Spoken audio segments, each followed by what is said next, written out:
然后刚才那一块拿过来，这一块再锁在这个上面。就是这个样子。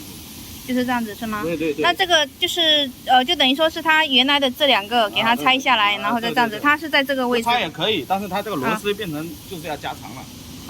是不是？因为它这个螺丝我们没有这个装置，你也只能叫它用这一套。这样子啊。对，所以我再拿一块来。就是只要在这边，然后让它就是擦拭。然后它这个纸是直接锁在这个上面的。那样才安全呢。你不锁住的话，不夹住的话，不安全了。我给它折小一点，折的刚刚好。然后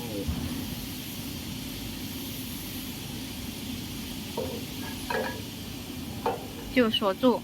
对，锁住，找一块长腰槽的那一种，要不就是一块。那这个东西的话，就是得在机器的哪个部位？就是刀上面嘛。就刀上面，那您得锁在哪里啊？就是它那个机器有这一块，就在这个位置。有在这个位置，就等于说这2个位置其实要挪到这边来的，是不是？对，它那个更大，更。那样子才安全啊，那样子是100%解决问题的。